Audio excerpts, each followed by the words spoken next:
Hello everyone, so welcome back to my channel, and today in this video I am going to share with you guys that what all are the domains in which you can work as a company secretary. So you can work either in an industry which can be a listed company or a group company, or in a firm which can range from mid-sized firm to a big four. So in this videos we will specifically talk about the firms. So in case of firms, you must be aware that the work is segregated into different departments.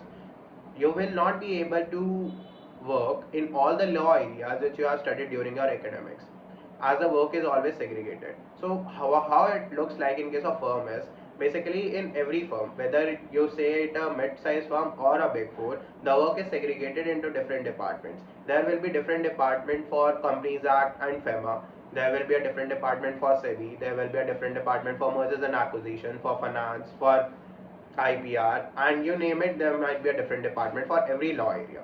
So it will never be like that you are working in Companies Act, SEBI, mergers and acquisition at the same point of time.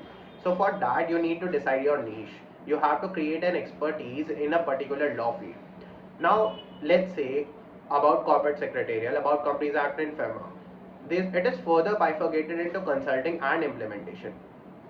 Say if you are appointed in a firm into Companies Act, into dealing in compliances in Companies Act and FEMA, which is specifically into entity setup and post incorporation. So you must be aware about incorporation of companies, right? In case of incorporation, it's not just about filing of forms and doing post incorporation compliances. Now comes the part of consulting. So there is consulting and implementation. The first step in every firm, in every law area is consulting. For example, a client approaches you. They will not say to you that they want to incorporate a company. They will give you every detail and everything. First they want to consult. First they want to take your advisory that how they should set up their company in India.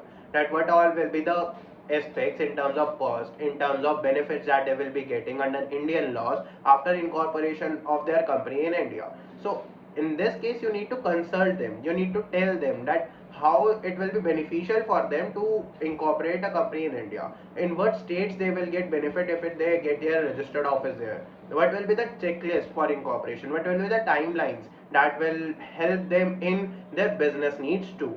So this is what a consultant does. As a consultant, your role will be confined to advising the clients on how, on what is beneficial for them, on how they can cut their costs, and you can just be in a direct consulting role with the client. And then comes implementation. Once the consulting is done, once everything is decided that how it will be executed, then comes the actual execution part. Then you do the filing of forms, then you take approvals, then you do everything which was already discussed, which was already decided.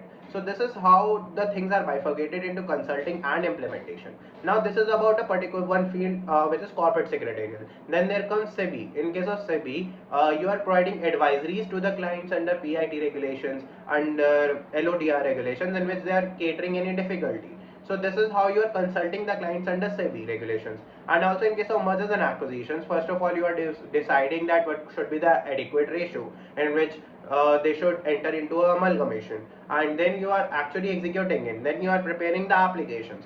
So you need to decide that what is your expertise, in which thing you want to make your career. So as if you talk about me, I'm in a big four. I have worked into domestic compliances in a big four. I was into implementation and have carried out these compliances. I have also consulted the clients. I have also been on calls with the clients and how they want to set up, how they want to execute it.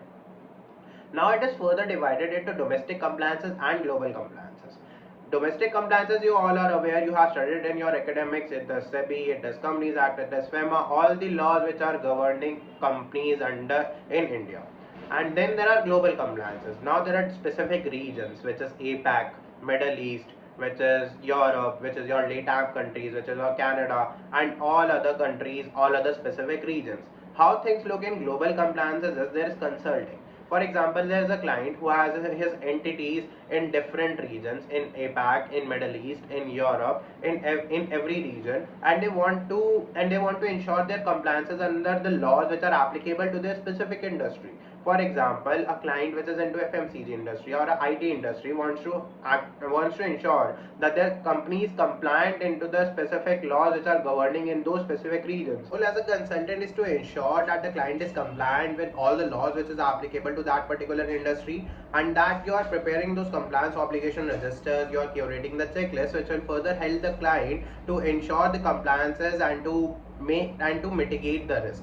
So this is your role as a consultant, and further implementation can be in-house with the client, or you can also be in the implementation wherein you are executing the tasks in that particular law. So this is how you need to decide your niche, you need to create your expertise and further excel into that particular field. So I hope this video was helpful for you guys, and if you need further guidance on any other topic, then do let me know in the comments and I will make sure to address the same. So thank you and bye.